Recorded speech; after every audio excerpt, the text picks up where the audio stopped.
कार्यक्रम के संचालक टीम को, संचालक महोदया को, अपनी बात शुरू करने से पहले भारत की धरती में जन्मे सभी संतों, गुरुओं, महापुरुषों, महानायिकाओं, जिसमें सर्वप्रथम पूरे विश्व को मानवता के संदेश देने वाले तथागत गौतम बुद्ध, संत कबीर, संत रैदास, मनखे मनखे ला एक बरोबर, मतलब हर व्यक्ति को एक बराबर अधिकार के लिए लड़ने वाले संत बाबा गुरु घासीदास जी, समता क्रांति के प्रणेता नारायणा गुरु जी, भारत देश में स्वच्छता के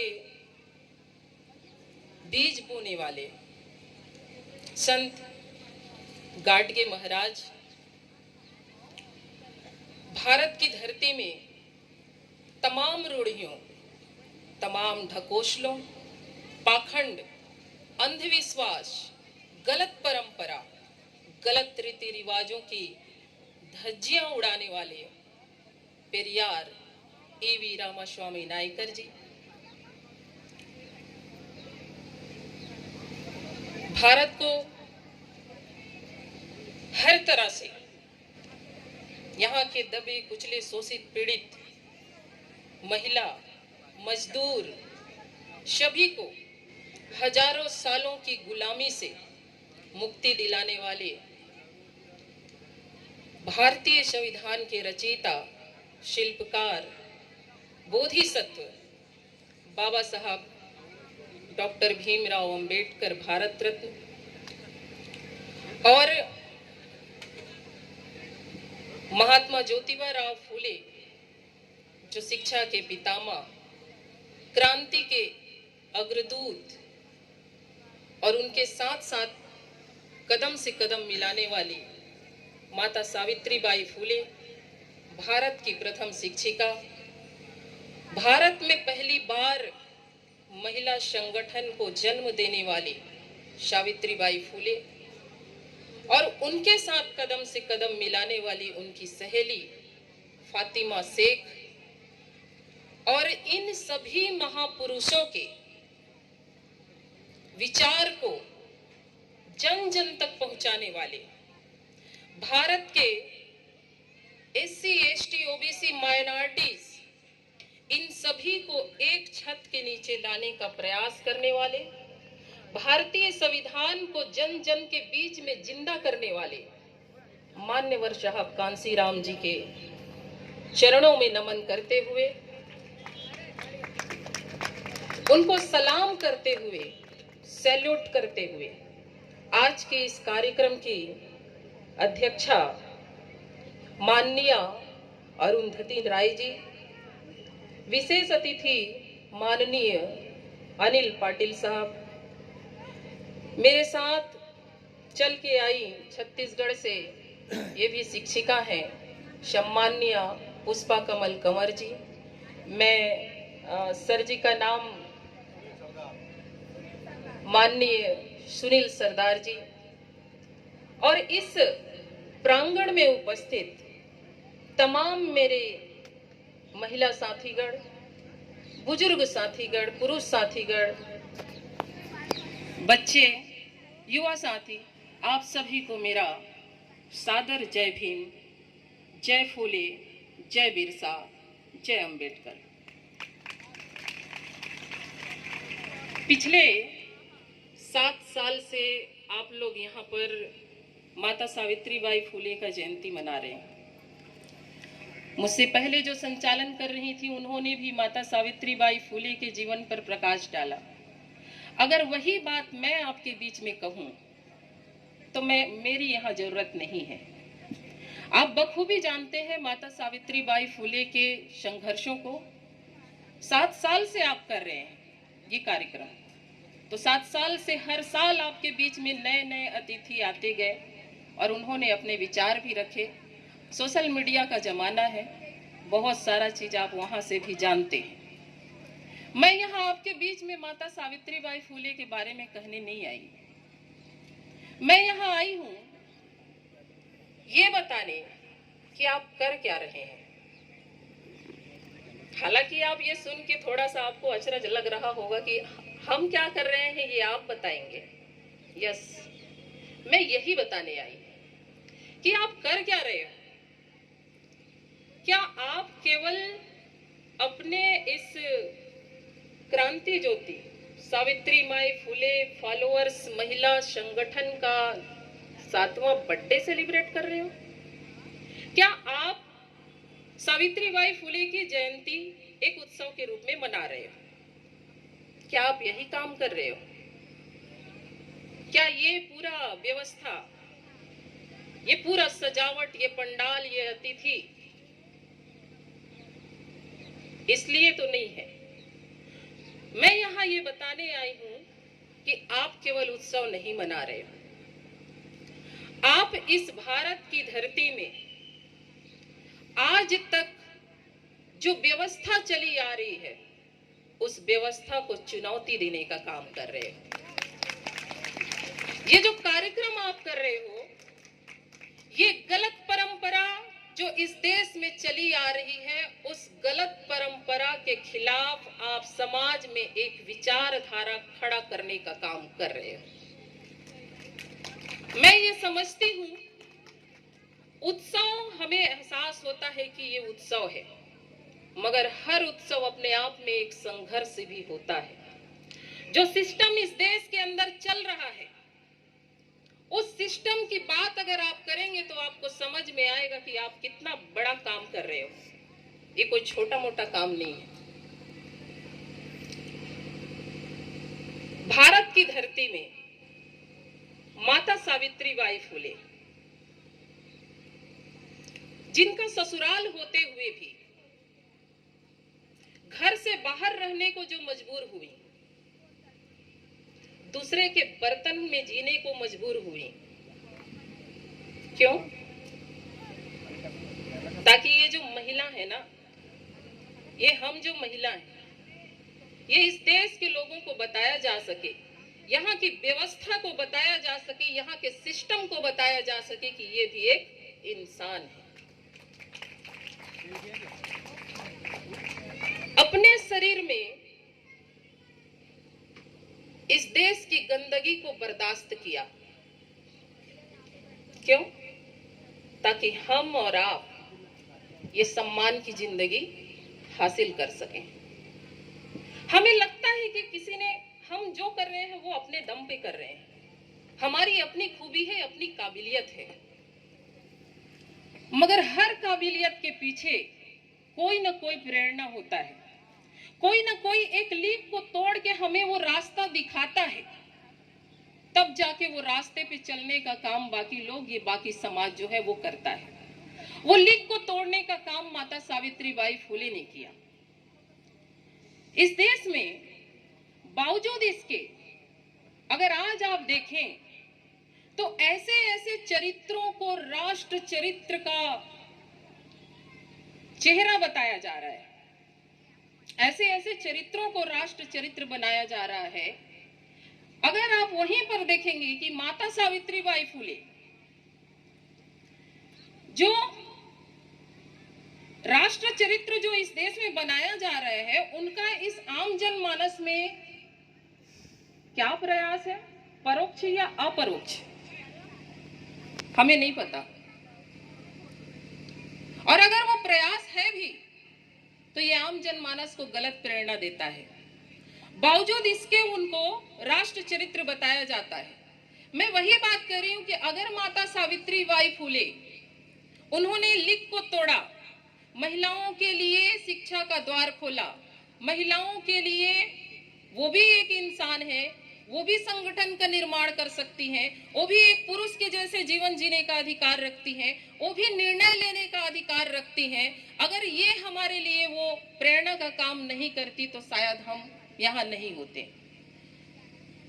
माता सावित्रीबाई फुले कितना पढ़ी, कहाँ पढ़ी, कितनों को पढ़ाई, कितने स्कूल खोले, कितने कॉलेज खुले, ये सारी बातों का प्रमाण आपके पास है कि नहीं? इतिहास में है, हमारे पास प्रमाण है। बावजूद इसके शिक्षा के प्रतीक के रूप में, ज्ञान के राष्ट्र चरित्र प्रतीक के रूप में किसको यहां बताया जा रहा है? मैं नाम नहीं लूंगी, आप सब जानते हैं, क्योंकि मेरा नाम लेना बहुत कुछ और सवाल पैदा करेंगे।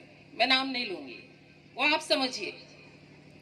बावजूद इसके ज्ञान का प्रतीक के रूप में किसी और का राष्ट्र चरित्र बनाया जा रहा है, पूरा सिस्टम उसके साथ है जो बनाया जा रहा है।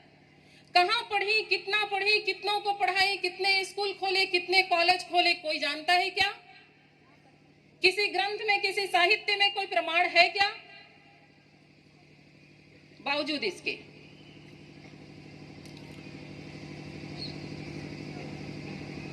Education is not about degree, education is not about employment. कुछ लोग, ज्यादातर लोग कहते हैं कि पढ़ लिख गए हैं, डिग्री हासिल कर लिया तो हम शिक्षित हो गए, और डिग्री हासिल कर लिया तो नौकरी रोजगार इसके लिए हमने किया। मगर वहीं पर महात्मा ज्योतिबा राव फूले कहते हैं कि जिसमें सत्य को सत्य कहने की क्षमता नहीं है वो शिक्षित नहीं है।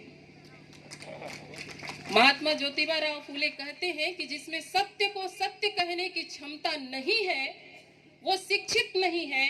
आपके पास भले ही कितने डिग्री क्यों ना हो, आप भले ही कितने भी बड़े पद में जाके क्यों ना बैठे हो, आप शिक्षित नहीं हो। बाबा साहब डॉक्टर भीमराव अंबेडकर, जिन्होंने इस देश में महिला दास था, मजदूर दास था, शोषित पीड़ित सारे लोगों के लिए मुक्ति का द्वार खोला, समानता का अधिकार दिया, बावजूद इसके वो राष्ट्र के प्रतीक नहीं बन पाए। राष्ट्र का प्रतीक कौन बनता है? जो वर्ण व्यवस्था का हिमायती है। राष्ट्र का प्रतीक कौन बनता है? जो पूना पैक्ट का हिमायती है।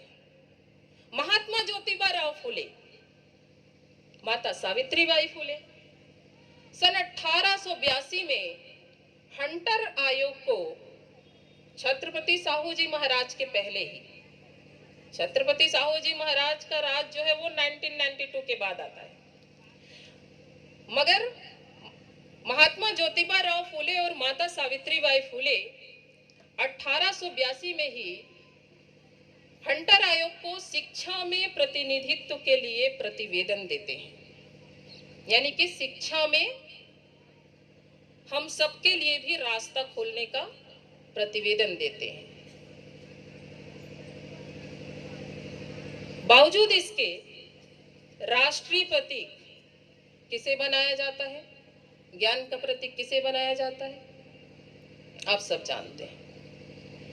भगवान बुद्ध, जिसका सामना अंगुलीमाल से होता है, मतलब अंगुलीमाल का सामना जब भगवान बुद्ध से होता है, वो अंगुलीमाल जिसने सैकड़ों हजारों व्यक्तियों के गर्दन को काटने का काम किया था, ऐसा नृशंस हत्या करने वाले का सामना जब भगवान बुद्ध से होता है तो उसके बाद उसकी जिंदगी बदल जाती है। जो गर्दन काटता था वो लोगों के पत्थर से चोटिल होने की सहन शक्ति भी हासिल करता है। बावजूद इसके भगवान बुद्ध इस देश का राष्ट्रीय प्रतीक नहीं बन पाते। राष्ट्र प्रतीक कौन बनता है? जो अपनी मां का जरा सा देर हो जाता है घर लौटने में, मां का घर लौटने में जरा सा देर हो जाता है और केवल इस बात के लिए मां के सिर को धड़ से अलग कर देता है। राष्ट्रीय प्रतीक कौन बनता है? जो इस धरती को, इस समूची धरती को एक विशेष जाति विहीन करने के सुरूर में गर्भस्थ शिशुओं को भी काटने का काम करता है। और ये पूरा सिस्टम यहाँ का ऐसे लोगों को राष्ट्र चरित्र बनाने का पूरा व्यवस्था करती है, इंतजाम करती है। क्या हम में सही को सही और गलत को गलत कहने की क्षमता विकसित हो पाई? आज हम इतने सारे राष्ट्र चरित्र देख रहे हैं, पढ़ रहे हैं। मैं हम सब से जो यहाँ बैठे हैं, अगर हम अपने आप से सवाल करें तो क्या हम में सही को सही और गलत को गलत कहने की क्षमता विकसित हो पाई है? आज भी जब भारत में भारतीय संविधान के तहत यहाँ का सिस्टम चलता है, जहाँ विधि के अनुसार इस देश को चलाने का सिस्टम है, व्यवस्था है, बावजूद इसके इंद्र मेघवाल की इसलिए हत्या कर दी जाती है क्योंकि वो मटकी से पानी निकाल के पी लेता है। जितेंद्र मेघवाल मूंछ नहीं रख सकता, हत्या कर दी जाती है। आदिवासी के ऊपर सरेआम पेशाब कर दिया जाता है।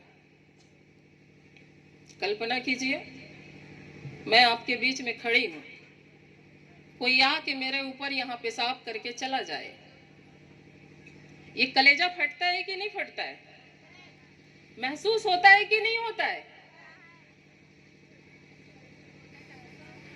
मणिपुर को आग में झोंक दिया जाता है।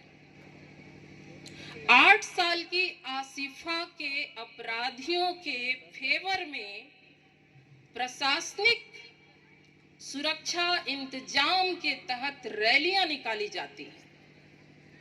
क्या हम में सही को सही और गलत को गलत कहने की क्षमता विकसित हो पाई? क्या हो पाया है?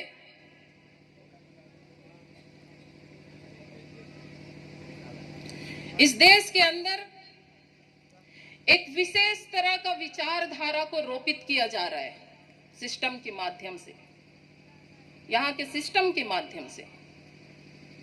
एक विशेष प्रकार का विचारधारा है जिसमें धर्म के नाम पर, जिसमें जात पात के नाम पर, जिसमें हिंदू मुस्लिम के नाम पर, मंदिर मस्जिद के नाम पर पूरा विचारधारा समाज में रोपित करने का काम किया जा रहा है, विचारधारा को खड़ा करने का काम किया जा रहा है।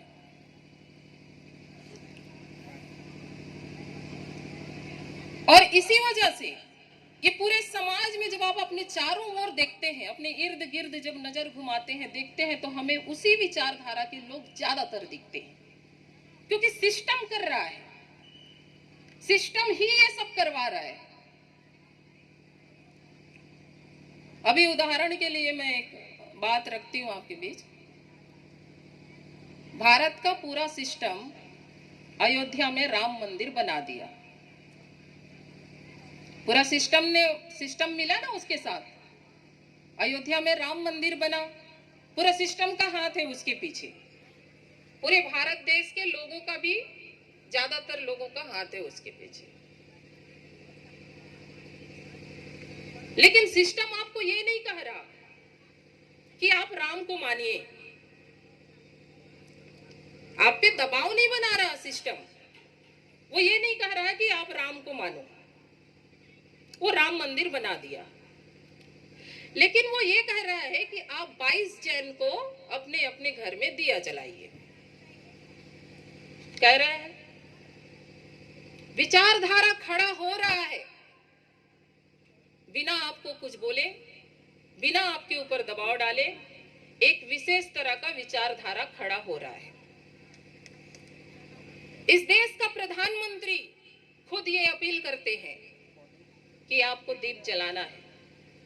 इस देश के प्रधानमंत्री ने कभी चर्च में एक मोमबत्ती जलाना है ये अपील किया?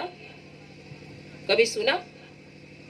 इस देश के प्रधानमंत्री ने कभी किसी मजार में, मस्जिद में चादर चढ़ाना है ये कभी कहा, अपील किया? आपने सुना?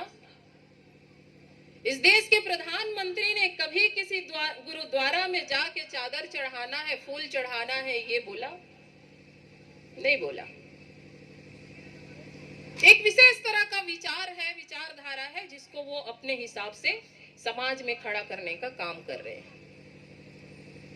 हमारे महापुरुषों ने भी कहा, जितने भी महापुरुष हुए भारत की धरती में, जो मानवता को पसंद करते थे, जो समानता को पसंद करते थे, जो महिला और पुरुष दोनों को एक बराबर समझते थे, वो सभी महापुरुषों और महानायिकाओं ने इसी बात को कहा। पर हमारे लोग क्या करते हैं? हमारे लोग समाज को खड़ा करने का काम करते हैं। चल भाई, 4 लोग मिला के संगठन बना लेते, हम लोग खड़े हो जाएंगे। तुम और मैं एक जाति के हैं, चले एक संगठन बना लेते हैं, हमारा जाति खड़ा हो जाएगा। महिला महिला का एक संगठन बना लेते हैं, महिला समाज खड़ा हो जाएगा। समाज को खड़ा करने का काम कर रहे हैं। आज तक भारत देश में संगठन की कोई कमी नहीं हुई, मैं जहां तक समझती। आपके इसी कार्ड में इतने सारे बुद्ध विहार और महिला संगठन ये लिखा हुआ है। आयोजक जो इसमें पेज में है, इसमें लिखा हुआ है। क्या समाज खड़ा हो पाया? क्या हमारा समाज खड़ा हो पाया? क्योंकि हमने समाज को खड़ा करने का काम किया। समाज में विचारधारा को खड़ा करने का काम नहीं किया। ये जो विचारधारा यहां से जो मिलता है, इनका क्या विचारधारा था? समाज में शिक्षा को खड़ा करो, शिक्षा को खड़ा करोगे लोग अपने आप शिक्षित होंगे, शिक्षा के लिए काम करोगे लोग अपने आप शिक्षित होंगे। समाज को खड़ा नहीं किया पहले कि चलो आओ खड़े हो जाओ, मैं तुमको शिक्षा दूंगी।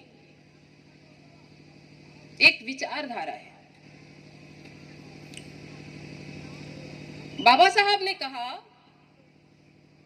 महापुरुष भी मर जाते हैं अगर उनके विचारों का प्रचार प्रसार न किया जाए। भाई, माता सावित्रीबाई फूले ने, उनका क्या विचारधारा है, ये अगर हमें नहीं पता होता तो हमारे जैसी आम महिला हो के वो भी मर जाती, मगर वो जिंदा है। तो बाबा साहब ने कहा कि महापुरुष भी मर जाते हैं अगर उनके विचारों का प्रचार प्रसार न किया जाए। इस देश में सम्राट अशोक से लेकर के आप देखेंगे तो सम्राट अशोक ने राजपाट का रास्ता प्रशस्त किया हम सब के लिए। मुझे पानी देंगे प्लीज। और सम्राट thank you sir, please please please आप रखिए।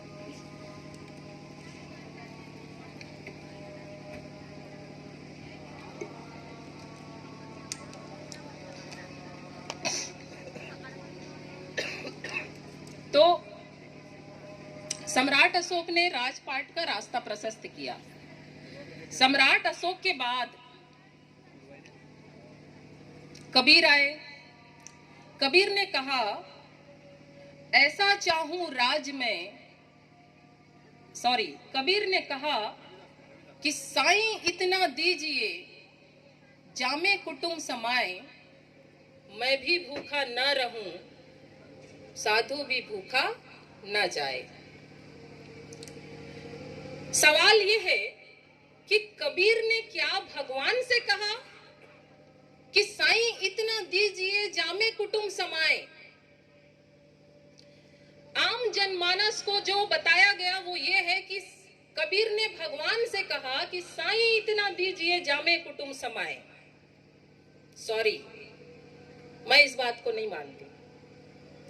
कबीर ने उस सिस्टम से कहा, उस समय के उस व्यवस्था से कहा कि साईं इतना दीजिए, इतना व्यवस्था कीजिए जिसमें सभी का कुटुंब परिवार का चल सके, वो परिवार चल सके और उसके जो संपर्क में है, जो भी है, वो भी भूखा ना रहे। ऐसा सिस्टम इस देश में हो कि इतना तो व्यवस्था कर दो कि कोई भूखा ना रहे, मेरा भी चले और आपका भी चले। क्योंकि अगर कबीर ने भगवान को कहा होता साईं इतना दीजिए, तो कबीर कभी ये नहीं कहते कि पाथर पूजे हरि मिले तो मैं पूजूं पहाड़, क्योंकि भगवान में तो कबीर मानते ही नहीं थे। अगर पत्थर के पूजने से भगवान मिलता तो मैं पहाड़ को पूजने लग जाता, ये बात कबीर फिर कभी नहीं बोलते। संत रैदास ने कहा, ऐसा चाहूं राज में जहां मिले सबे को अन्न, छोट बड़े सब सम बसें, रैदास रहे प्रसन्न। ऐसा राज चाहिए, ऐसा व्यवस्था चाहिए जहां सबको अन्न मिले, जहां छोटा बड़ा ऊंच नीच ना हो, सभी समान हो, सबका समान आदर हो, समान इज्जत हो, मान सम्मान हो, ऐसा राज चाहिए। रैदास के बाद गुरु घासीदास जी जो छत्तीसगढ़ में पैदा हुए, उन्होंने कहा कि मनखे मनखे ला एक बरोबर होना चाहिए, कि हर व्यक्ति को एक समान अवसर मिलना चाहिए, चाहे वो शिक्षा हो, चाहे स्वास्थ्य हो, चाहे रोजगार हो, एक बराबर अवसर सबको मिलना चाहिए। उन्होंने कहा कि नवा जागरण नवा बिहान और सबो बनो सयान।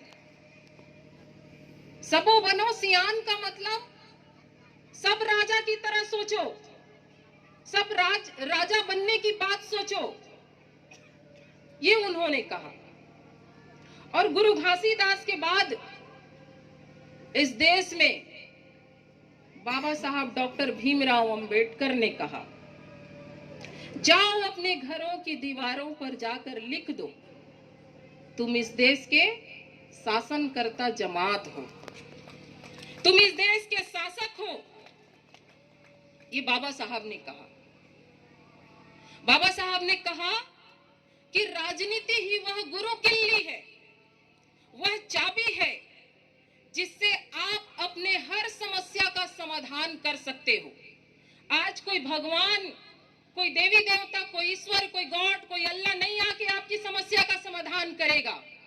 आपकी समस्या का समाधान राजनीति से होता है। इसी बात को बाबा साहब ने कहा कि the political power is a master key. Yes, it is a master key by which can open all the doors of progress. Education को खड़ा किया समाज में, शिक्षित बनो, संघर्ष करो और संगठित रहो। शायद मैं उल्टा बोल गई क्या? उल्टा बोल गई क्या? शिक्षित बनो फिर संगठित रहो, ऐसा है क्या? समाज में ये भी बात जाता है कि शिक्षित बनो फिर संगठित रहो ना, शिक्षित बनो और संघर्ष करो। जब शिक्षित बनोगे और संघर्ष करोगे तो समाज इकट्ठा होगा। समाज संघर्ष से इकट्ठा होता है। शिक्षित तो हम सभी अपने आप को मानते हैं, इकट्ठे हो रहे हैं कि बट रहे हैं। संघर्ष करेंगे, समाज इकट्ठा होगा, संगठित होगा, ये बाबा साहब ने कहा। और बाबा साहब के बाद मान्यवर साहब कांसीराम ने भी इसी बात को कहा कि मैं इस देश में बहुजनों का राज देखना चाहता हूं। बहुजन कौन है? इस देश के एससी, एसटी, ओबीसी, माइनॉरिटीज, ये बहुजन है। मैं इनका राज इस देश में देखना चाहता हूं। तो हर सम्राट अशोक से लेकर के हर महापुरुष, हर महानायिका को आप देखेंगे तो वो आपको राजा बनाने की बात करते हैं, राजपाट देने की बात करते हैं, आपको शासन सत्ता में स्थापित होते हुए देखने की बात करते हैं। लेकिन हमारे लोग ये कहते हैं कि राजनीति की बात नहीं करना है। मैं यहाँ जब आ रही थी तो मुझे बार बार ये कहा गया कि मैडम राजनीति की बात नहीं करना है। मैं ये समझती हूँ राजनीति की बात करने से समाज आज बिखर जाता है, ऐसा लोगों को लगता है। मगर अगर आप अपने हक अधिकार की बात न करें तो आप बात क्या करेंगे? फिर आप बात क्या करेंगे? अगर आप राजपाट की नहीं सोचते हैं, राजा बनने की बात नहीं सोचते हैं, तो सदियों से गुलामी में तो जी ही रहे हैं, तो गुलामी बनने की ही बात कब तक करेंगे?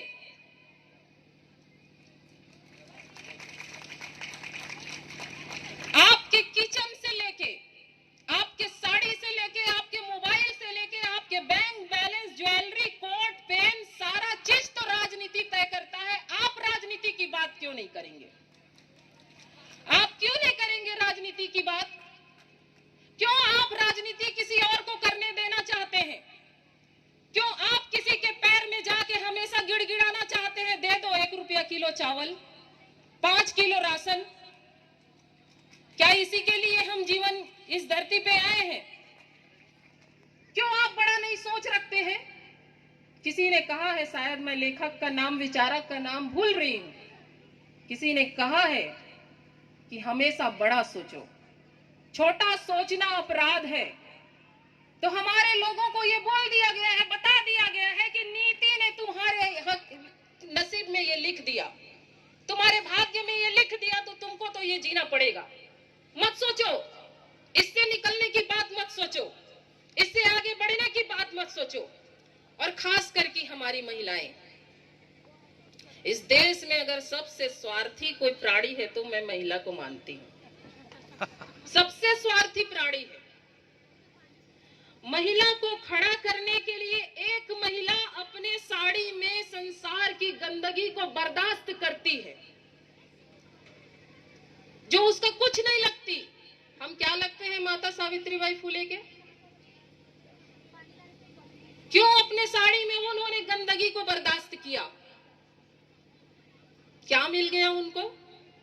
घर से बाहर निकाला, तमाम उम्र दूसरों के ताने, लांछन, बावजूद इसके उन्होंने अपने रास्ते को नहीं छोड़ा, वो अडिग रही।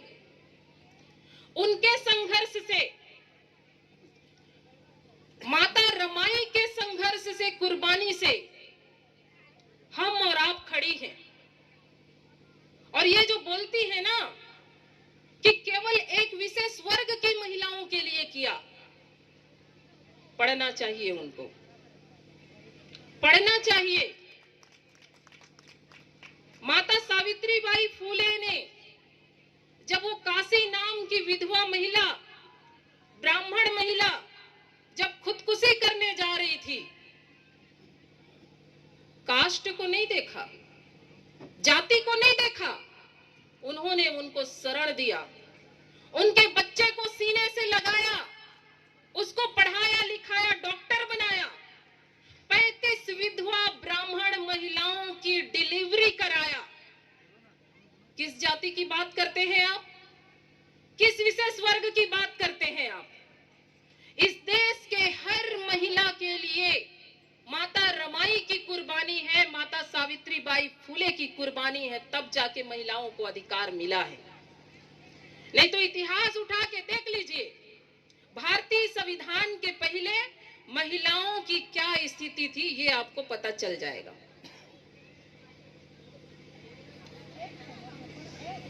तो इस देश में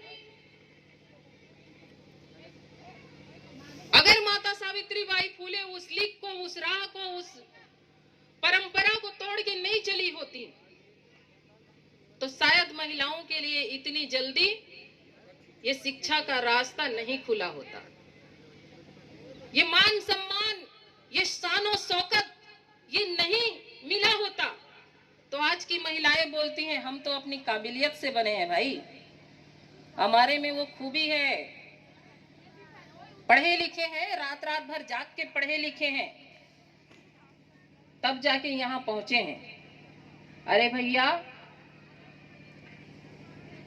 आपसे पहले या आज भी हमारे बीच में बहुत सारी पढ़ी लिखी महिलाएं हैं। महिलाएं तो छोड़िए, पुरुष भी हैं। कितनों को अपने काबिलियत के अनुसार काम मिल रहा है? कितनों को आपके काबिलियत के अनुसार काम मिल रहा है? अगर संविधान में हिंदू कोड बिल नहीं लिखा गया होता, अगर संविधान में महिलाओं को भी शिक्षा की, नौकरी की, संपत्ति की, तलाक लेने की, अपने मन मर्जी से शादी करने का अधिकार नहीं लिखा गया होता, तो आज भी एक एक पुरुष के 5-5, 10-10 महिलाएं पत्नियां बन के कहीं किसी कोने में नौकरानी के जैसे पड़ी रही होती। हम लोग गलत कह रही हूं तो अपने पर नानी, पर दादी लोगों से पूछ लीजिए, उस समय महिलाओं की क्या स्थिति थी।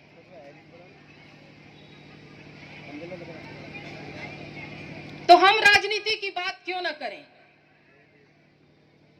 राजनीति आपका हर चीज तय करता है। आज राजनीति तय कर रहा है आपके घर में दिया जलाना है 22 जनवरी को। आज राजनीति तय कर रहा है आपको जो गैस सिलेंडर का दाम कितना होना चाहिए, आपके एजुकेशन का, स्कूल का फीस कितना होना चाहिए। ये राजनीति तय कर रहा है। ये राजनीति तय कर रहा है कि इस देश में एक समान शिक्षा ना हो। मजदूर का बच्चा जाएगा दाल भात केंद्र में पढ़ने, जहां दाल और भात मिलता है उस स्कूल में पढ़ने, और कलेक्टर का बच्चा वो जाएगा कॉन्वेंट, डीपीएस और जो भी स्कूल है उसमें पढ़ने। ये राजनीति तय करता है। हमारे महापुरुषों का भी सपना था कि हमारे बच्चे भी पढ़ लिख के शिक्षित हों, और शिक्षित हो तो डिग्री के लिए ना हो। जिनको बाबा साहब ने विदेश तो भेजा वो शिक्षित बन के आएंगे विदेश से। 16 या 19 लोगों को भेजा था शायद। एक भी बाबा साहब की तरह विदेश से पढ़ के वापस इस देश में नहीं आया। एक भी बाबा साहब की तरह इस समाज को खड़ा करने का काम नहीं किया, समाज में विचारधारा को खड़ा करने का काम नहीं किया। तो समाज में जब आप विचारधारा को रोपित करते हो, विचारधारा को खड़ा करते हो, तब जाके समाज खड़ा होता है। ये तमाम हमारे जितने भी महापुरुष हैं, इन लोगों ने अपने अपने समय में एक विचारधारा को खड़ा किया और सिस्टम के गलत परंपरा, गलत रीति रिवाज, आडंबर ढकोसला के खिलाफ हमेशा आवाज उठाई। सत्य को सत्य कहने की क्षमता उनमें थी, और यही वजह है कि आज हम माता सावित्रीबाई फुले को याद करते हैं। अगर उनमें सत्य को सत्य कहने की क्षमता नहीं होती तो आज हम उनको याद नहीं कर रहे होते।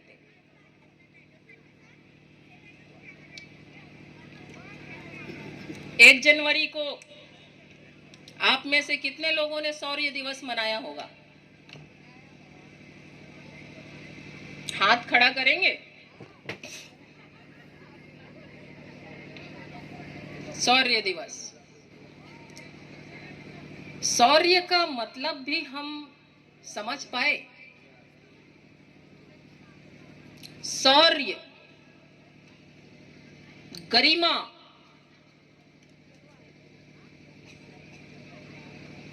किस शौर्य की बात कर रहे हैं? किस शौर्य दिवस को मना रहे हैं हम? जहां एक आदिवासी के ऊपर सरेआम पेशाब किया जा रहा है, इसी समाज में, इसी भारत की भारतीय समाज में, आज जब यहाँ भारतीय संविधान के अनुसार देश का संचालन हो रहा है, एक भाई के ऊपर सरेआम पेशाब किया जा रहा है। कैसा शौर्य है देश का? क्या गरिमा है हमारे मानव समाज की?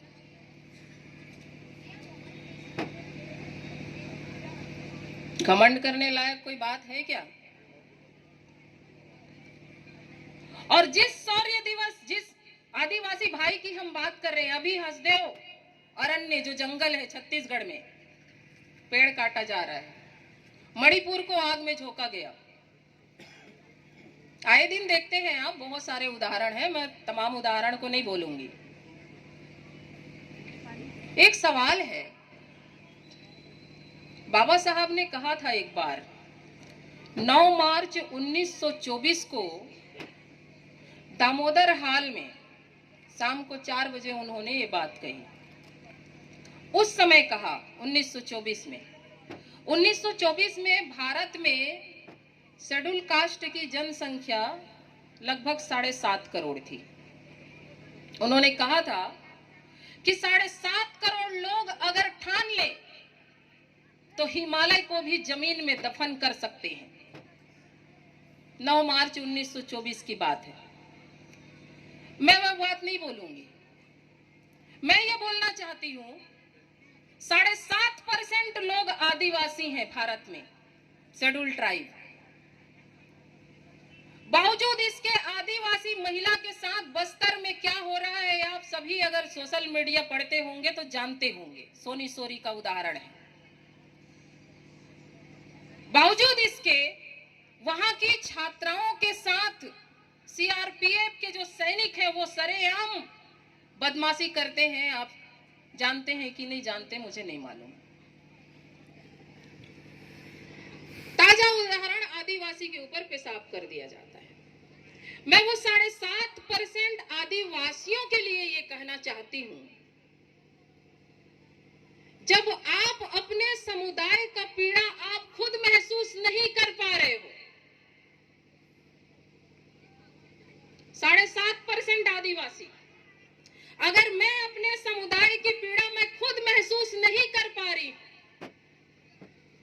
इंद्र मेघवाल, जितेंद्र मेघवाल की पीड़ा, उसके मां की पीड़ा को मैं खुद महसूस नहीं कर पा रही हूं, क्या मैं शिक्षित हूं? क्या मुझ में सही को सही, गलत को गलत कहने की क्षमता विकसित हुई? क्या हमें शौर्य दिवस मनाने का अधिकार है? क्या हम माता सावित्रीबाई फूले, महात्मा ज्योतिबा राव फूले के सच्चे अनुयायी हो सकते हैं? महिलाओं को लिए मैंने स्वार्थी कहा था, पूरा नहीं हो पाया, बात मैं कहीं और चली गई थी। कैसे स्वार्थी?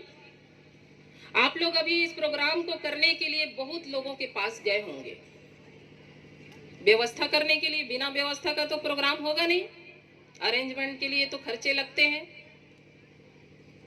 अगर आप महिला के पास जाएंगे तो उनसे दुर्गा पंडाल, गणेश पंडाल, मंदिर, मस्जिद, गुरुद्वारा, चर्च के लिए आप बोलेंगे तो बड़ी श्रद्धा के साथ अपने बजट पर्स में हाथ डाल के आपको दे देंगे। जहां विचारधारा नामक ऐसे कोई भी कार्यक्रम होते हैं जिससे महिला खड़ी होती है, जिससे महिला बोलने लायक बनती है, जिससे महिला लड़ने लायक बनती है, जिससे महिला सम्मान की हकदार बनती है, ऐसे कार्यक्रम के लिए जब आप जाएंगे तो महिलाएं आपसे मुंह फेर लेती हैं, कहती हैं कि पति से पूछ के बताएंगे, कहती हैं कि घर वालों से पूछ के बताएंगे। भैया, ये जो अधिकार आपको मिला है, इसके लिए बहुतों ने बिना अपने लिए कुछ सोचे अपने जीवन को कुर्बान किया है। आपको वोट का अधिकार भी घर में बैठे बैठे मिल गया। महिलाओं को भारत में वोट का अधिकार तो आपको घर में बैठे बैठे बिना संघर्ष के मिल गया। आप यूरोप की महिलाओं से पूछिए, वोट देने के अधिकार के लिए उन्होंने सड़कों पे आंदोलन किया था कि हम भी इंसान हैं और हम भी इस देश के सरकार को चुनने का अधिकार रखते हैं। उनके आंदोलन के कारण वहां वोट देने का अधिकार महिलाओं को मिला था। और हम और आप क्या वोट की कीमत को समझ पाए? क्या वोट की कीमत को समझा पाए? अगर वोट की कीमत को समझ पाते और समझा पाते तो आदिवासी के ऊपर पेशाब करने वाले की सरकार तो नहीं बनती।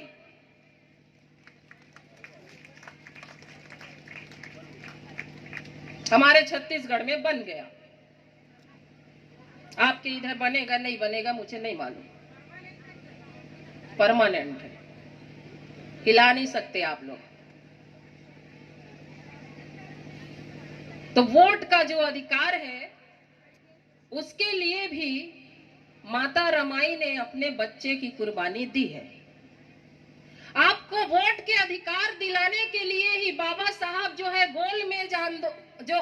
गोलमेज सम्मेलन जब चल रहा था लंदन में सन 1932 में, उस समय उनका सबसे प्रिय बेटा राजरत्न जो है अपनी आखिरी सांसें गिन रहा था।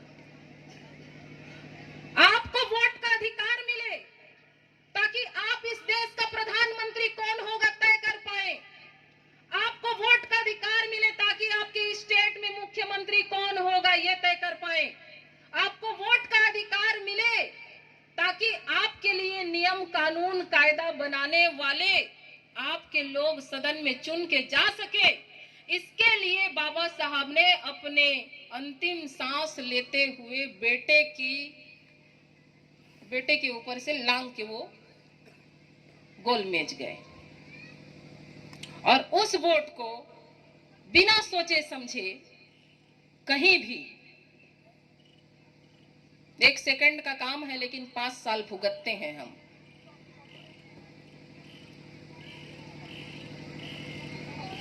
तो आप लोग केवल उत्सव नहीं मना रहे, इस देश में जितने भी राष्ट्र चरित्र है, जिसको सिस्टम खड़ा करने का काम कर रहा है, ज्यादातर काल्पनिक है।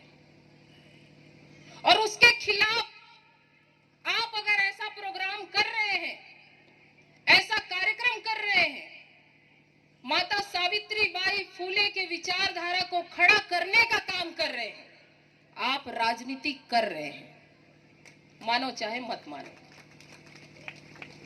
क्योंकि आप सिस्टम के अगेंस्ट काम कर रहे हैं। ज्ञान का प्रतीक कोई और है, आप कह रहे हैं कि ज्ञान की देवी हमारी सावित्रीबाई फूले माता है। कर रहे हैं कि नहीं कर रहे हैं? आप सही कर रहे हैं कि गलत कर रहे हैं? क्या कर रहे हैं? जोर से बोलिए ना। सही कर रहे हैं। तो फिर मुझे राजनीति पर बोलने से आपने क्यों रोका? मैं क्या गलत बोल रही हूं? मैं क्या आपको भड़का रही हूं? तो फिर आप राजनीति की बात क्यों नहीं करते? एक यही आपको सबसे पहले करना चाहिए। ये समाज, ये हमारा बेटा है, ये हमारा बेटी है। जिस तरह से हम अपने बेटे की परवरिश के लिए चिंता करते हैं, अपने परिवार को बनाए रखने के लिए, परिवार की व्यवस्था को बनाए रखने के लिए चिंता करते हैं, ये समाज को भी बनाए रखने की चिंता हमारी है। ये हमको करना पड़ेगा। माता सावित्रीबाई फूले नहीं करती, आज शिक्षा नहीं मिलता, बाबा साहब नहीं जाते, संविधान नहीं मिलता। जितने भी महापुरुष हैं, अपने समय में अगर सिस्टम के गलत नीतियों के खिलाफ आवाज नहीं उठाए रहते, आज हम गुलामी में जी रहे होते, किसी के घर का कूड़ा उठा रहे होते, किसी का मैला धो रहे होते, किसी का बाल काट रहे होते, किसी के लिए सब्जी भाजी उगा रहे होते, किसी के घर बना रहे होते, किसी का कारपेट साफ कर रहे होते, किसी की गंदगी ढो रहे होते। ये सब महापुरुषों के कुर्बानियों की बदौलत है कि हम और आप आज सम्मान के साथ यहाँ बैठे हैं, अपने जीवन को जी रहे हैं। ये उन महापुरुषों के कुर्बानियों का सोच का नतीजा है। उन्होंने ऐसा समाज बनाने का कल्पना किया जिसमें सबको समानता का अधिकार मिले, सबको शिक्षा का अधिकार मिले, सबको नौकरी का अधिकार मिले, सबको संपत्ति रखने का अधिकार मिले। इसलिए ये समाज आज बन पाया। अगर हम और आप केवल टीवी और बीवी, केवल घर और परिवार, केवल साड़ी और लिपस्टिक, केवल किट्टी पार्टी, अगर इतने को ही सोचते रहे तो कल आप अपने पीढ़ी के लिए, अपने बच्चे के लिए कैसा समाज छोड़ के जाएंगे? कैसा समाज छोड़ के जाएंगे? कौन चिंता करेगा? कोई और आएगा? मेरे घर को चलाने कोई और आएगा? मेरे समाज को बचाने कोई और आएगा? मेरे अधिकार की लड़ाई को लड़ने के लिए जब मैं खुद तैयार नहीं हूं तो कोई और क्यों आएगा? आपको सोचना पड़ेगा। जिंदगी केवल खाने पीने, सजने संवरने का नाम नहीं है। जिंदगी केवल नौकरी चाकरी का नाम नहीं है।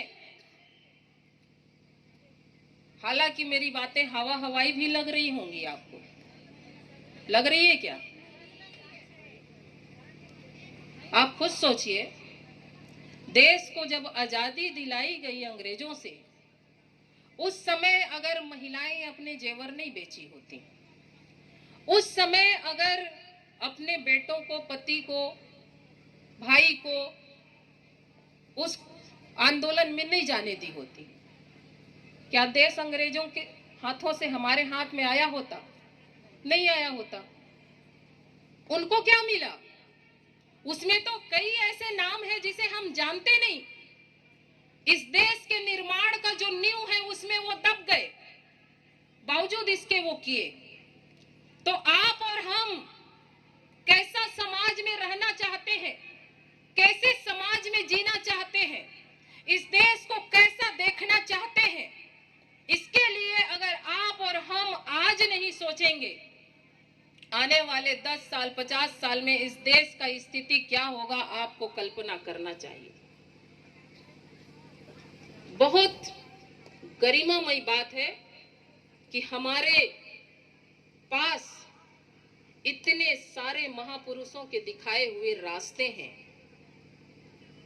इतने सारे महापुरुष और महानायिकाएं हैं, प्रेरणा लेने के लिए कमी नहीं है हमें। तो आप सब ये जो कार्यक्रम कर रहे हैं, ऐसे किसी भी कार्यक्रम को मैं उस विचारधारा के खिलाफ इस विचारधारा का संघर्ष मानती हूं। ये केवल उत्सव नहीं है, ये विचारधारा है और इस विचारधारा को हम सब की जिम्मेदारी बनती है। इसे अपनी जिम्मेदारी समझकर अपने अपने स्तर पर, जितना स्तर है उससे एक कदम आगे प्रयास करें और ऐसे ही विचारधारा को आप सब फैलाते रहें। आप सब ने फैलाया, आप सब बहुत अच्छा काम किए। सैल्यूट करती हूं मैं माता सावित्रीबाई फुले फॉलोअर्स महिला संगठन को, कैसे कार्यक्रम आप कर रहे हैं। इस तरह के कार्यक्रम को